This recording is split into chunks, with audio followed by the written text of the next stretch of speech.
The sound of an alarm bowls me out of a fitful slumber and into the unpleasant state of wakefulness.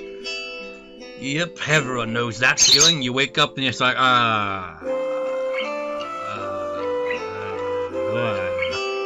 And the odd thing is, I've said this many times as well, but waking up, you feel really tired. Going to sleep, you don't tend to feel tired, at least from my experience. A lot of times when I'm trying to sleep, it takes hours. Sometimes I fall asleep easy enough, but that's kind of rare compared to the amount of times I'll just like spend like going over and over, back and forth, just like, that's not a comfortable enough position. No, that's not, mind won't shut off. And it's like, you just can't freaking relax. And then when you wake up, when you actually, get up, it's like, 5 more hours. And all that.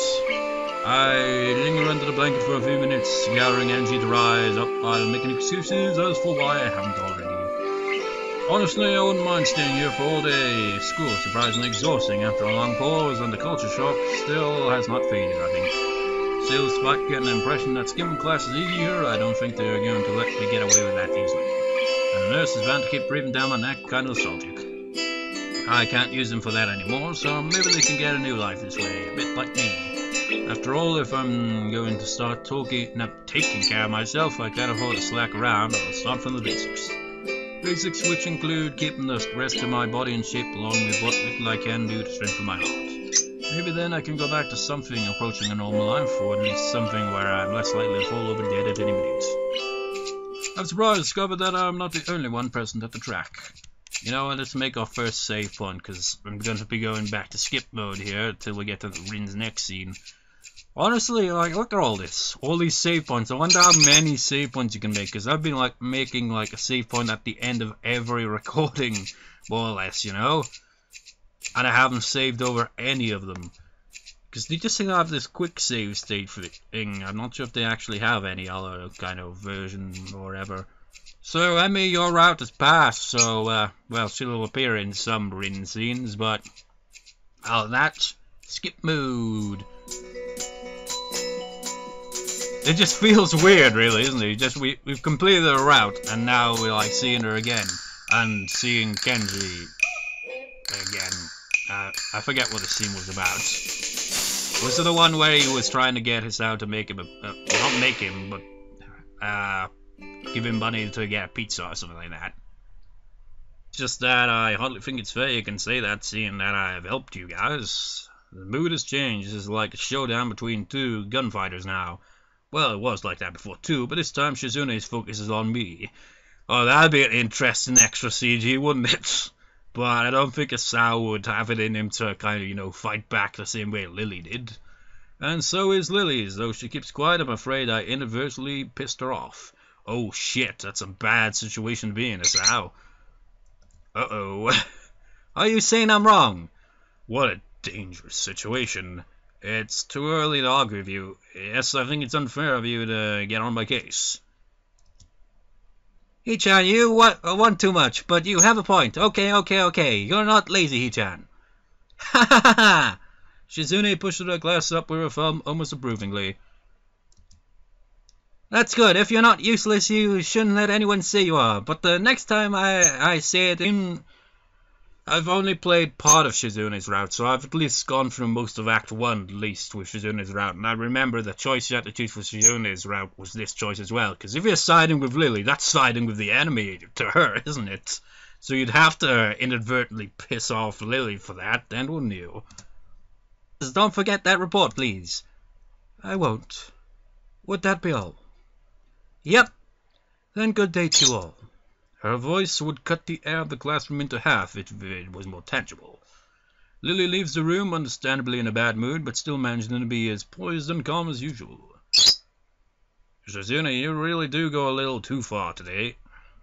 It's true, Shi-chan, just a little. If I had been expecting Shizune to grudgingly admit I have a point there as well, I think I would. Hanako doesn't come to the morning class at all, leaving her seat looking empty and lonely in the back of the classroom. I have to tell that Lily was looking forward if I see her later. After the events of this morning, class is pretty boring in comparison. I turned the pages of my textbook lazily. covering the same amount of pages each day, so reading ahead is more or less giving myself a preview of what tomorrow's lesson will be about. The clock in the front of the room sounds lashing of chalk on the blackboard seems to synchronize perfectly with the ticking of the clock. You know, you never fucking mention me much, but I'm fucking right here, says the blackboard. I start to copy down the equations just to pass time, not noticing Misha's head poking over my shoulder until she is almost on top of me. What are you doing? I mean, this hasn't got anything to do with rinsing, so I don't know why I'm on screen, but I'm on screen it anyway, because why not? I try to strike a balance between being quiet enough to not draw attention to myself, but loud enough to draw hers. What are you doing, Hee-chan? Panic shoots through me as Misha starts talking at her normal volume, and I sputter out a hasty reply, still keep my voice down despite the fact that she just blew any hope of being discreet I may have had. I'm copying down that stuff. What are you doing? Why so loud? Oh, really? But it's all in the books. That's why no one else is copying it down. I know. Why are you so loud? Why you smile scoyly, and I start to wonder if Misha is doing this because she told her to. Is it because of what happened between her and Lily earlier? This is what I get for trying to be reasonable, or for trying to take the middle path? Shizune is way too prideful, although by now I should know to expect that kind of behavior from her. Why are you doing this? Huh? Misha is totally oblivious to the awkward stare the teacher is giving both of us while trying to balance her textbook on her finger. For a brief second it looks as if the things could get ugly, but the teacher simply looks away as if it's not worth the trouble. I guess it's a good thing, and I slump back in my seat in relief. The rest of the day passes by uneventfully, and this time I'm able to appreciate that it does. When the bell rings, I'm on in a hurry, so watch it for a wild view, and what we covered in class today, I prefer to leave at least stumble over my words again. I prefer to leave last anyway, so I don't have to deal with crowding in the hallways. I know Shizune and Misha have also stayed behind, talking to someone from another class. Shizune is signing so fast that her hands make noises like swords cutting through the air. Misha is trying desperately to keep up, but it's clear she can barely manage to even understand her. I put my head down, whatever discussing it looks like serious business. I'm like way over my head, not just like that. I'm so tired. She's hanging her head limply on her desk, looking exhausted. Festival preparations must be tough for you. Indeed, the people in this class seem to be taking the festival very seriously. Whenever I see people idling around before and after classes, they're always talking about their plans for it. You know, last time he was like, oh, this is my chance to kind of make it up with them, because he sided with Lily, but he didn't this time, so he's not even mentioning that. And I should sit more properly. Maybe, no. Okay, I'll just lie down, why not? It's kind of neat to see everyone being looking at her hands with slightly unfocused eyes. She signs with harsh, heavy, dramatic strokes. Or as she writes, Misha translates her signing into speech for me. She does it so well, it's almost like Shizune is actually speaking, transmitting her thoughts directly through Misha. Well, we're in the student council, you know, so we're pretty busy. Sarcasm? Huh? The tone of Shizune's actions make me think she is speaking with... some could say the work is too much. Be nice if students would show a little more support for their leadership. Some appreciation to the ones who are working so hard to make it all possible. Maybe, for example, a little help. That's asking too much, is it? Yep, help would be appreciated from students like you. If students would show their dedication and school spirit and offer some help, well, I don't exactly need it. But I wouldn't necessarily refuse it, so it would be nice if someone would. Oh, hello? It's Hanako. I look over my shoulder and see Hanako peering timidly into the classroom, most of her body hidden behind the door. Hey, playing delinquent again? Hanako blushes hard at Misha's straightforward jab, even if it was only in jest. Shizune stares at her approvingly, causing Hanako to look down and stare out, backing away to the point where only her fingers can be seen wrapped nervously around the edge of the door. Maybe she is showing her dislike of Hanako by association of her dislike of Lily. It appears so, and Hanako probably knows it as well. Big gaze. What is she trying to do? Of course, Shizune isn't going to look away, and she is intimidating enough as it is, so I can only imagine how terrified Hanako would be. It is a little funny though, watching Hanako's reaction to Shizune's normal behavior. This is what happens when two people of two different extremes meet, it seems. Do you know where she is? If she has any sense in her head, she's in her classroom working on their festival project, but who knows when that woman is loitering at. She might be slacking off somewhere, just like Kichan. Damn, what is with Shizune and her need to point out stuff like this? Hanako nods quickly and retreats with haste. What are we talking about? Oh yeah, we're really working hard to make the festival happen. And driving all the people insane along the way. Well, good luck with that. I stand up to leave and make my exit before either of them manages to break me and involve slacking off. The whole is awesome, what quiet as expected, everyone must be in club meeting or at festival preparations. Above. Shizune's words about being a slacker echo in my head. I feel a bit guilty about not contributing, but I seem to lack the resolve to do something concrete about the matter. For the festival, it's too late already, unless I count helping Shizune and Misha, which I naturally don't, and clubs I don't know. Maybe I'm not a club type of person. Halfway through the way from the school building to the homes, I spot a figure in one of the doors. It's Rin. You know what? A second. Lying down just doesn't really... Well, it's probably because I think I might have a cold coming down. You know that horrible feeling when you're speaking just like... Honestly, that face right there kind of sums up this. It looks like she's working on a mural today too. A little between her toes. You know, it really does. It looks like someone out of Yume Neki with some of these facial expressions there. The mural has progressed considerably since yesterday, but it's still only half done as far as I can tell. More colours have appeared, and twisted human-like figures have spread out and increased in number. I have to say, the style is quite eye-catching and very unique. Not that I would be knowledgeable at art by any measurable scale, but it's very nice looking nevertheless. I clear my throat to get her attention, but not startle her so that her concentration won't break. Wait. She doesn't even turn to check who it is. I'll wait. And wait. And wait some more. And wait again. And some more. And some more. 15 minutes later, I decide that her concentration is indeed unbroken, and also that I have waited long enough to warrant poking her gently on the shoulder to remind her of my presence. Rin turns her head mechanically to my direction, ending up staring at my crotch level. Oh, it's Asao. She can tell. I would feel a lot less uncomfortable if she would look at my face. An astute observation, hard at work, I see. The conversation starts as if I hadn't been here for a quarter of an hour already, but it's not a concern, at least it starts. Looking good.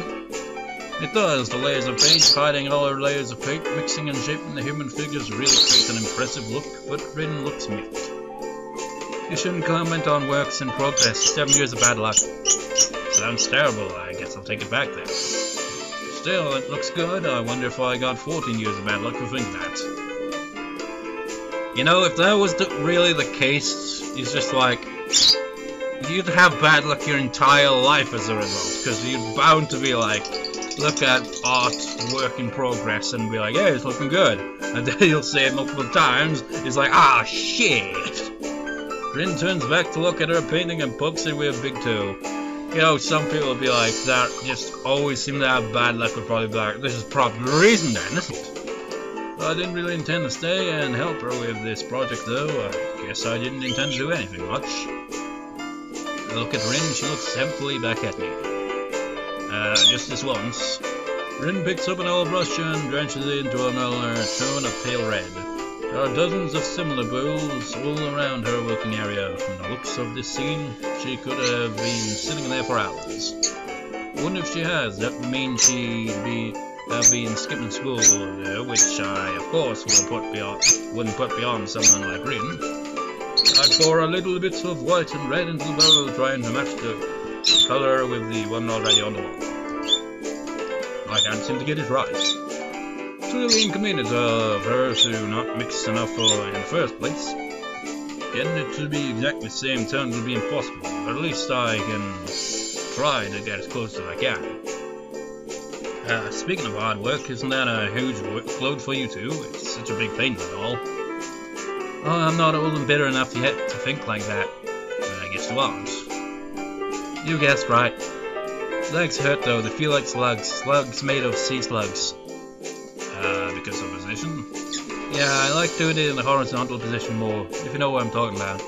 But it can't be helped, can't ask the wall to lay down. Saying that, she stretched herself a little, bending her legs and back far more than a human should flex that her cause. Rin must have stamina and dexterity far above a normal person to be able to live like she does, but she's wearing out working on this.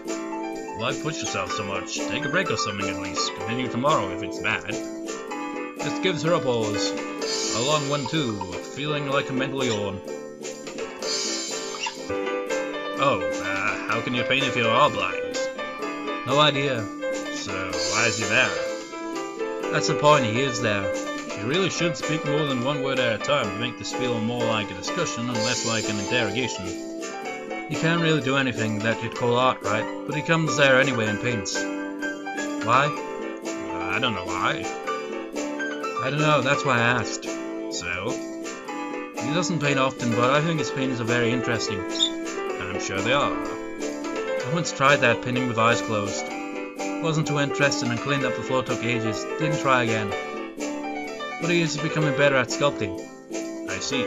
Maybe she was trying to make a point with this. Maybe she forgot she had one. Seems like the art club is full of interesting people. Not really. Pretty blunt statement, and she totally missed the sarcasm. No? Just like I said, they're not very interesting. I usually don't have much interest in people who are not interesting. Maybe you have. Maybe. But that boy is interesting. Maybe I am like that boy, or maybe you are. Maybe everyone is. Doing things you can do just because you can. Can't do, I mean. That's pretty deep, I think. I'd tell her that, you're a deep one. I'm a really shallow and thoughtless person. People say that to me all the time. But you know, I can only think of 4 things at the same time. No, but now I do.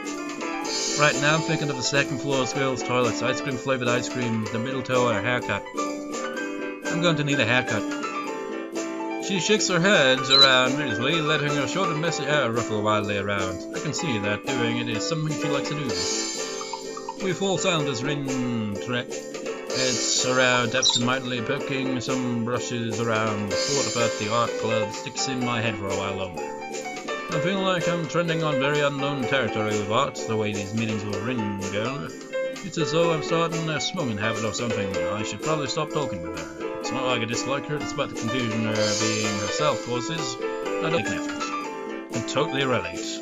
Rin clearly doesn't have this problem, but she frustrates me in another way. Being with her is like looking into a mirror that doesn't reflect anything. It makes one question the sanity of the act. Rin sits down on her box, swaying from side to side, apparently comfortable with the uncomfortable silence. She is staring at me again, or maybe over my shoulder. I can't quite figure out where her eyes are focused on. I'm thinking of leaving so she can carry on working undistracted, and then I can do whatever I'm going to do alone. It's not like I have anything that must be done today. Oh, shoot. Who? Nobody, I just forgot to tell Hanako and Lily was looking for her. Do you know her from my class? Oh, her, the mystery toilet girl. That person's funny. I saw her go into the toilet 5 times during one recess 3 weeks ago. I'm sure it's a world record. It was very mysterious. That's why you call her a mystery toilet girl? Looking at her makes me hungry. Don't say that, at least not around her. Rin turns to look at me blankly as if she's not sure why I reproved her. But she doesn't acknowledge understanding any more than before, so I give up at this point. So, do you want to go eat dinner then? No, not yet. Rin has turned her hungry gaze back to the wall, looking slightly more energetic, or at least slightly less lethargic than she did before. It's as if the wall is an opponent she has to vanquish, something she must overcome before she can indulge in dinner. It's the feeling I get, a weird sense of empathy overcomes me and makes me smile a little to myself. For all her oddity, Rin is pretty cool after all. I'll be going anyway. Have fun. Rin has already grasped her brush and is dipping it into fresh paint, so of course she can't hear me anymore or doesn't consider anything, even if she does. Adhering to the nurse's nagging voice in the back of my head, I set my alarm clock to wake up early enough.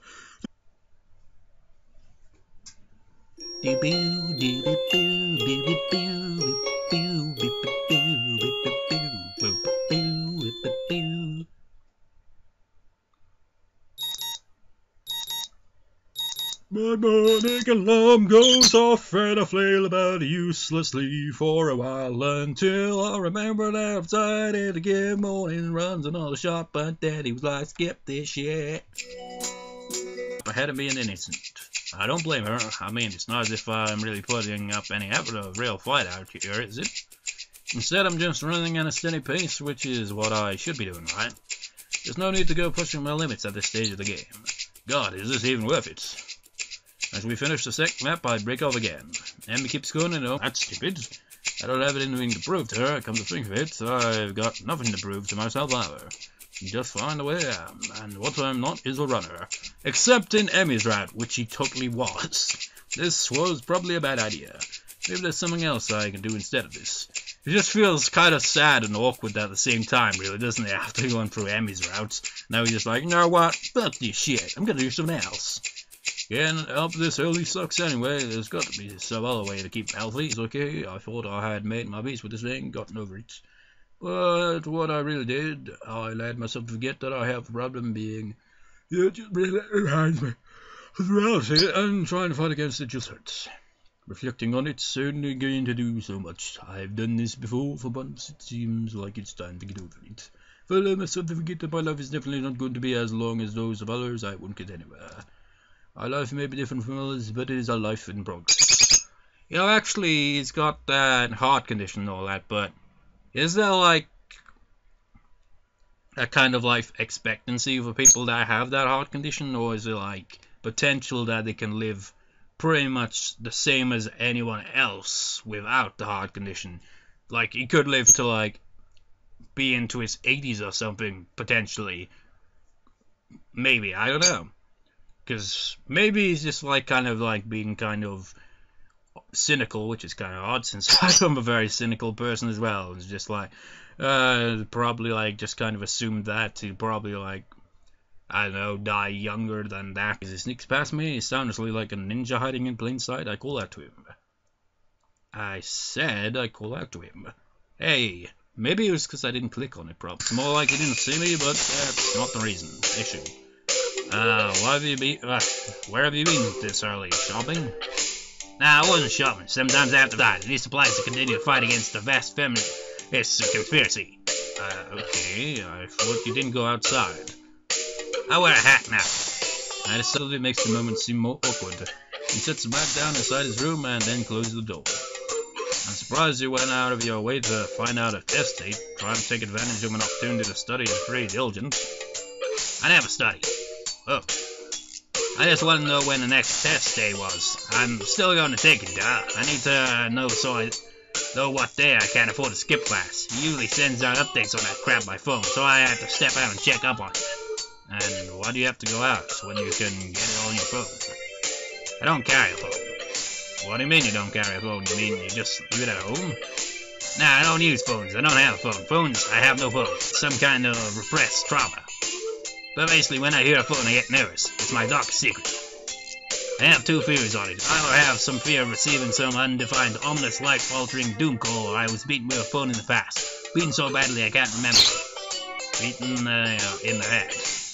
Well, where else could I have got beaten with a phone that would make me unable to remember it? Yes? Unexpectedly logical, I feel very depressed now. Sensing this conversation is more or less over, Kenji opens the door again and prepares to head inside. Yeah, I'm gonna sleep, dude. Have a good one. That's gonna start in like 20 minutes. I already did some in a day. Too tired to go to school. Hey, you need some lip balm. I accidentally bought two because I thought the store had started selling individual AA batteries. Thanks, but no thanks. Whatever, man. Oh, here's a scene we haven't seen before then. Or maybe, I don't know. Instead, almost everyone else seems to be here already. I recognize most of my class by the face by now, though the names escape me still. The class goes on lazily. I think I'm starting to get into the rhythm of school. Let's make another save point over this one. and see if we can skip again here. Oh, this will play out differently now, wait. It's out! Yeah. I'm gonna make you a one-time only super extra special lunch offer. Emmy's homemade lunchboxes and the privilege of enjoying them in private with 2 bombshell beauties. What all dialogue was there before that? It's crowded the whole way, or as crowded as always in this school. Probably get most of the students seem to be heading down to the cafeteria. Then Emmy just came on the scene. Wait, what? Foot and mouth. Her overly flirtatious attempt to one-up her own ridiculousness, puffing her very modest chest and making the V for victory sign with her hand. Sounds delicious too. What do I owe this honor of being invited? You stood there looking really lost and sad, so I thought you could use some company. That is probably the most depressing reason imaginable. So how about it? You're probably real lonely and would eat that awful cafeteria food all alone otherwise. I'm kidding, lunch. And if I don't get up there, then she'll probably wander off, and I just know she'll go hungry because she never packs a lunch for herself. Who will? Come with me. Without answering my question or waiting for a response, she grabs me by the hand and drags me through the hallways. I attempt to make conversation on the way. Why do you have an extra lunch? Emmy smiles guiltily. Actually, it's yesterday's lunch. I slipped in a run at lunch and forgot to eat it. Huh? The stairway to the roof is a little dilapidated,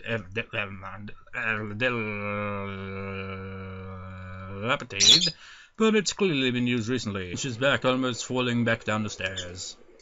Eek! Eek! Hello. I can't voice act 2 characters at the same time, you know. Yeah, she scared me, Rin. Wait, isn't she? Hello. Noticing that Rin is speaking to me, Emmy looks curiously at me. You know, the last time we got to the scene, it played out a little differently. Well, getting to the scene, I suppose.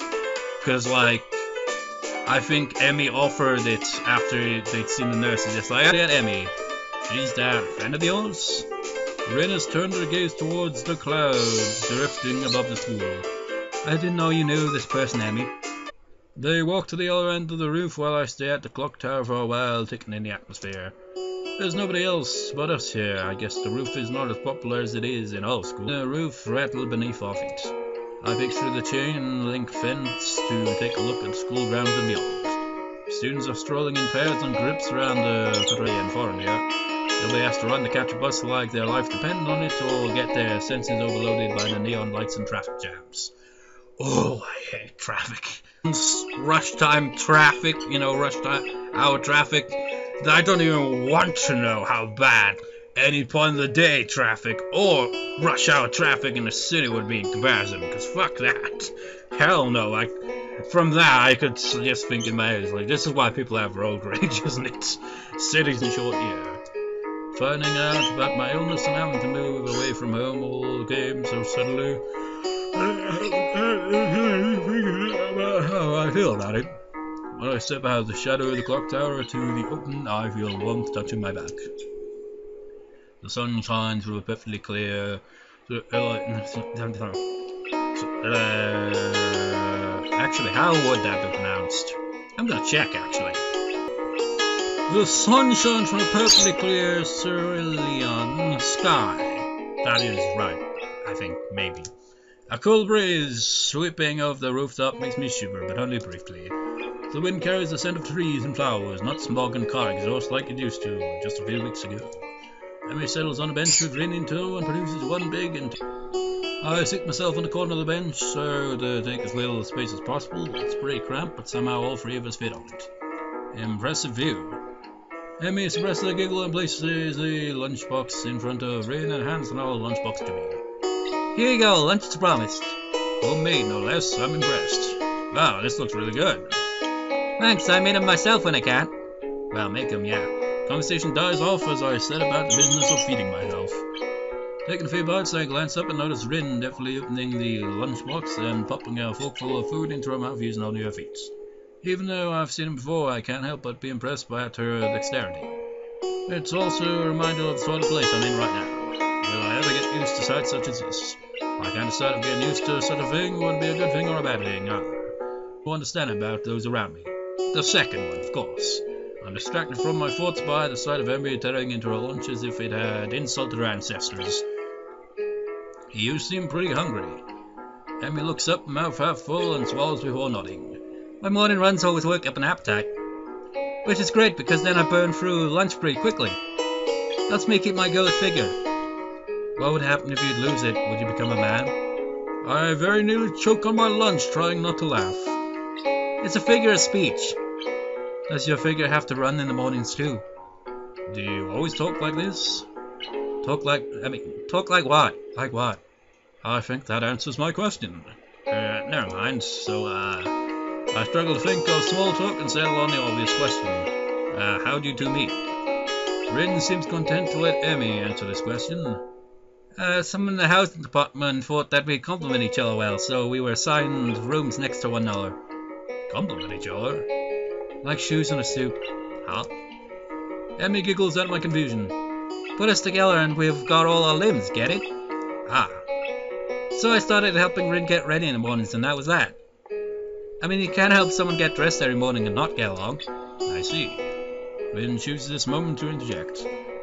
I have trouble with shirts. Right, that seems fairly obvious. Really? Kind of.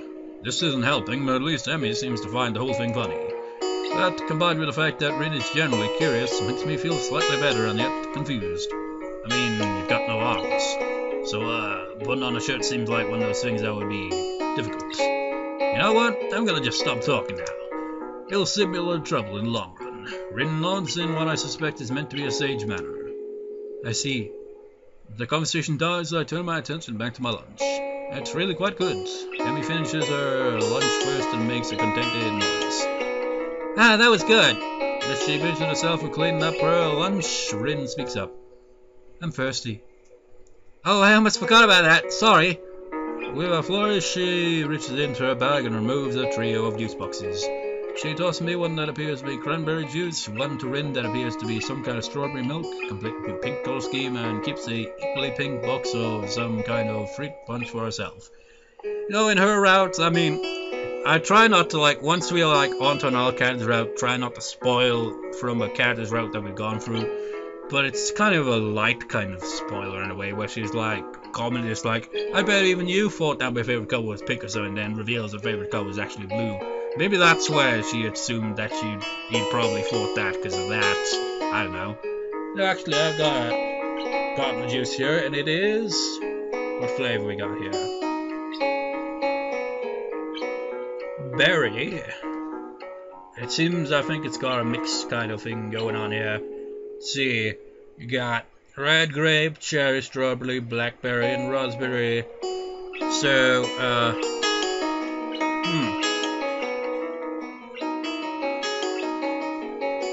well, it tastes nice. Rin dexterously stabs her straw through the top of her box and begins to drink. I'm once again impressed by how flexible she is, but this time I keep my comment to myself. Somehow I don't think our Emmy or Rin are the sort of people to think twice about the way they work around their particulars and abilities. Rin especially so. Indeed, she gives off the impression of being entirely unaware that she's missing any limbs at all. Whether or not that's it's a conscious decision is another matter. I'm honestly not sure. So, Sao, how do you like it up here? It's quite nice, actually. I like high places with a view. Thanks for inviting me up here. And for lunch, too. Emmy grins a thousand-watt grin, pleased by my response, I suppose. No problem. Feel free to eat. Trying to take advantage of my good nature? The nerve! She giggles. Well, if that's your answer, I guess Rin and I will just keep eating lunch all alone. I am suddenly assaulted by the most heart-rending puppy dog eyes I've ever seen, as Emmy pouts. Kidding, I was kidding! I'd love to eat lunch up here again. Good location and the company's okay too. Emmy frowns a bit at my declaration of okay, but seems happy enough to not accept her invitation. I guess this makes us friends now, or at least acquaintances. The lunch bell rings, signaling a return downstairs. Rin, you didn't finish your lunch again. I wasn't that hungry. If you don't eat more, you're going to fade away. Rin shrugs as if that's an acceptable risk. The look on her face. Come on, remember anything to do after school, so I head to the library to return a couple of books I finished reading. So I save. Here. Saved. Saved. Continued. And skip. Wait.